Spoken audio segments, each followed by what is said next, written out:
Le jour où j'ai compris que certains vides dans ma vie n'étaient pas des échecs, mais des espaces à créer, quelque chose a changé en moi. Bienvenue dans le journal d'une femme qui se construit, moi c'est Sandra et ici je vous explique comment j'ai appris à écrire la vie que je veux vivre. J'ai créé ce manifeste et nous sommes au chapitre 3. Quand j'ai commencé à regarder ma vie dans son ensemble et non plus morceau par morceau, j'ai vu quelque chose que je n'avais jamais vraiment osé regarder. Il y avait encore des espaces vides, des endroits inoccupés. C'était un peu comme des pages blanches. Je dois bien l'avouer, en amour, il y avait beaucoup qui restait à écrire. Dans mes finances, je me sentais pas pleinement comblée. Dans ma vie sociale aussi, il y avait quelque chose qui manquait.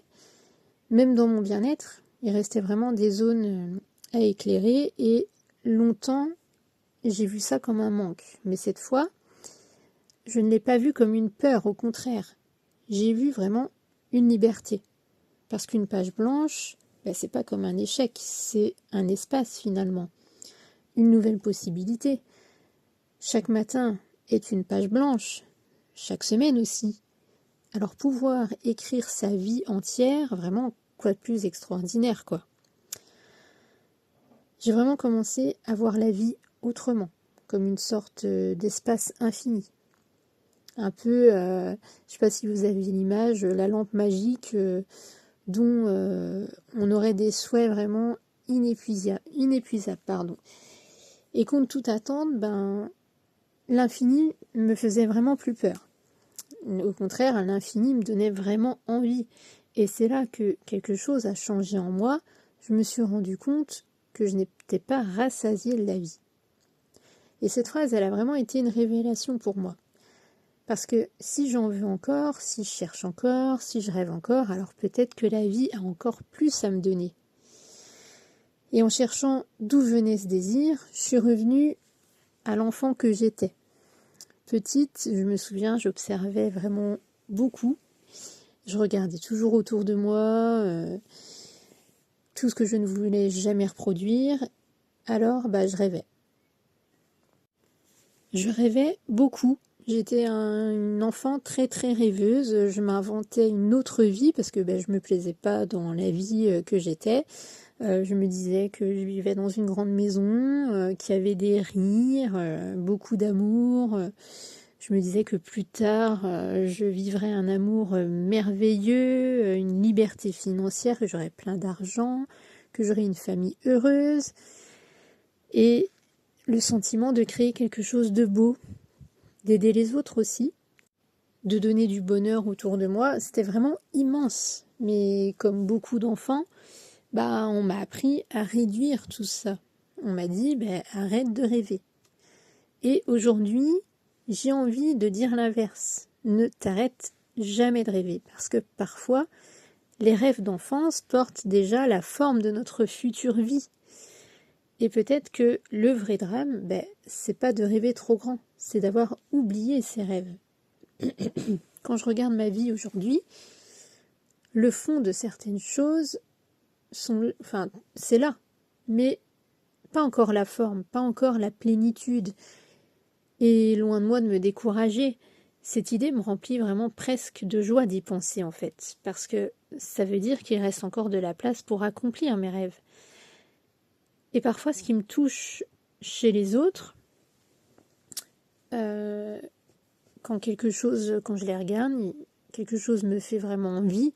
C'est pas de la jalousie, c'est un peu la reconnaissance d'un rêve ancien. Je me surprends des fois, je me dis, ah mais oui, moi aussi j'avais rêvé de ça, j'avais oublié que j'avais rêvé de ça. Et avant ça me blessait, parce que je regardais par exemple des couples heureux, qui avaient leur propre maison, tout ça, je me disais, mais ça me piquait un petit peu, parce que moi j'étais toute seule avec ma fille, dans une plus petite maison, location, pas une maison à moi.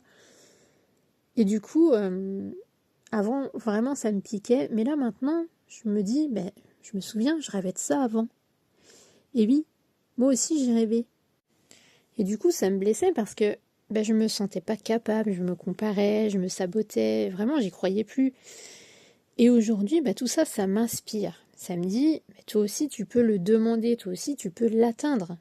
L'envie est vraiment devenue une boussole pour moi. J'ai aussi compris quelque chose d'important. Avant, je demandais presque toujours, depuis le manque, depuis mes moments les plus bas, avec une énergie vraiment fragile, presque comme une supplication. Et puis un jour, j'ai aussi compris qu'il fallait raisonner plus haut.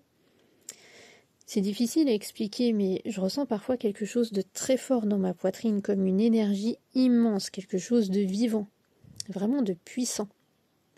Comme un potentiel resté un peu endormi pendant des années.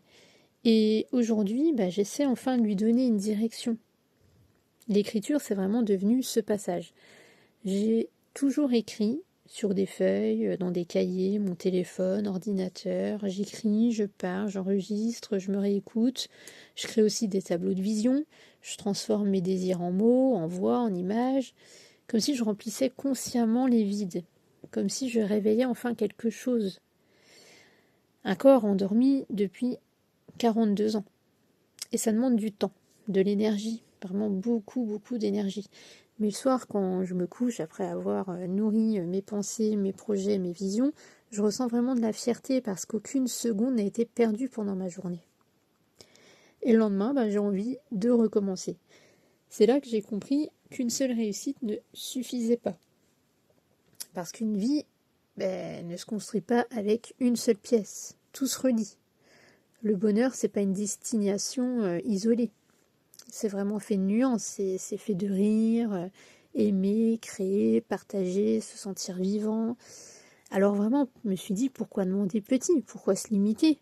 Si je joue, pourquoi je joue par exemple à la loterie? C'est pour atteindre le jackpot. C'est pour vraiment viser grand. Donc avant, je ne demandais pas assez à la vie. Aujourd'hui, j'ose vraiment demander plus. Et depuis que je construis ma vie consciemment, quelque chose en moi s'est vraiment redressé. Je me sens plus forte, plus alignée, plus lucide, je prends mes décisions différemment, je me fais confiance et surtout, je sens que ma vie m'appartient.